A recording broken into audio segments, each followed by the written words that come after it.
Ro si chan chin update lok teng alung leng chun zom zel viau maya julani somni khan he thu hi on posa ti chuan kum tam tak liam ta an thalak te hi kan an en panga my new home ke tuipui sau tu na chuni towa chuta tha lak khami tha lak te ten 72 days like by America chu mi som sari pani zet me chu san thu on tak lan te tin ke pan thalak te po on tak langa king vel ke ni long leng viau mai thil te po e le thelo nu me thei halai hianin kan han tak langa athu zia hian hun tam tak liama thil tam tak on thlenga pathian in kan nun hi min thua fain a thil tam tak ke ma hi ni zok tiang nin ka khria ti chuanin ka that chhore ngai po ka be se ya ka fa os ati khamo kha khanin a thil e tu min ti a hi e tu te min siam sakati no pong fel tak aniang antia ti chuan a fel khop mai fel po chuan hei bu rice kan ti mo bu kan ti mai ke ni chuan khang te le tin a ka tuite a kon kinga thlenga kon da e tu min ti a ma ro chu chum lo ni wang khan tle min e ka ha dewa ani chuan ka lo chum sakang che tia fa pa khan chum te han tum ve ve la ma se ani chon chum thiam tak tak lo ven ti ka mo chon chum te pok la zir ti nga no pong fel tak mai nia e le in siam te hi nuwa ma ti ya eng pon se tukin chumin surprise ten tum ve ya katan ka ten khalan ti ve ni ti in na kon tak lang ani ro si hian in nia pan chung chang he aron post zen lutuk lem no va post chen te bo ha aron lo chen te po khom ve ya ma ro chu alung hi chu leng ve train a kha to kan ron post la train a he po hi alung len thla ton hi ka tia khi alagai lo nia ma ni lo kha ni tak taka kan highlight vela kumang zon chu lo liam tam ve viau to maya liam tam phei chu ma ro chu soyang de khen thil tam tak lo thlenga thil tam tak alo palslang ve nei ti kha alanga anun ki pal sa ve khop mai ti kha ton chu ma hianin ka kon tak lan chu nia i mi puite hianin kan ngai event a sa hulai chu kan ngai event a ma sa tun hui chon ngai hen kan nei da to wa tok tu ta ne ro chuan ngai ani tak tak ro chu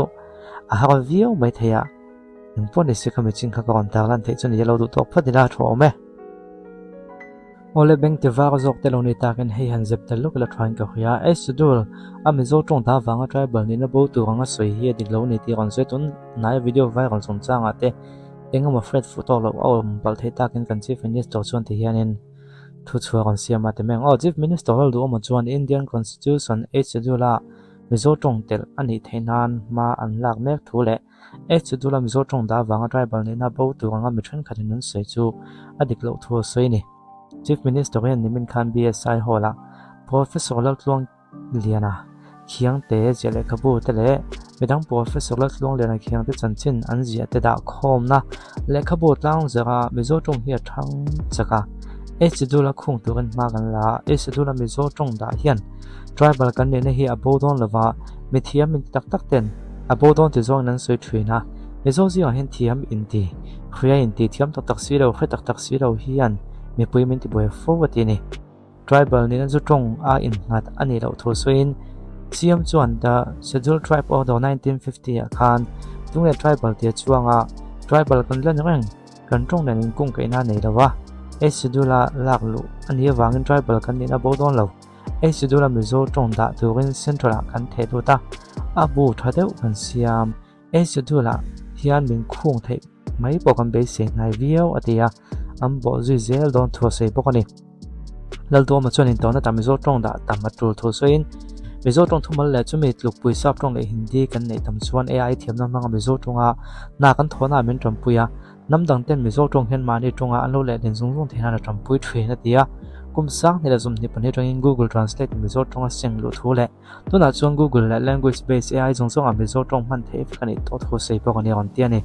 nia dikhop me mizo tong he hey ai vela te pokan mangna sa tin ai sidul tung changa khani kha chu itam tak chung kam boi pui lo me the ma ko chu fred ma tan la tha a chu wang chuan in kam ni so tong ngai me thil kan ti tam thei hian ke mani tam po atang kai ma kan son zol thei to do ani ti kha ai te poi he mizo tong in type top top hu mo cha gpt gemini khan ti te gemini te pon te thang kha chuan in mizo tonga type vek thei te hi kan tong kai pui te mai nia chu wang chuan in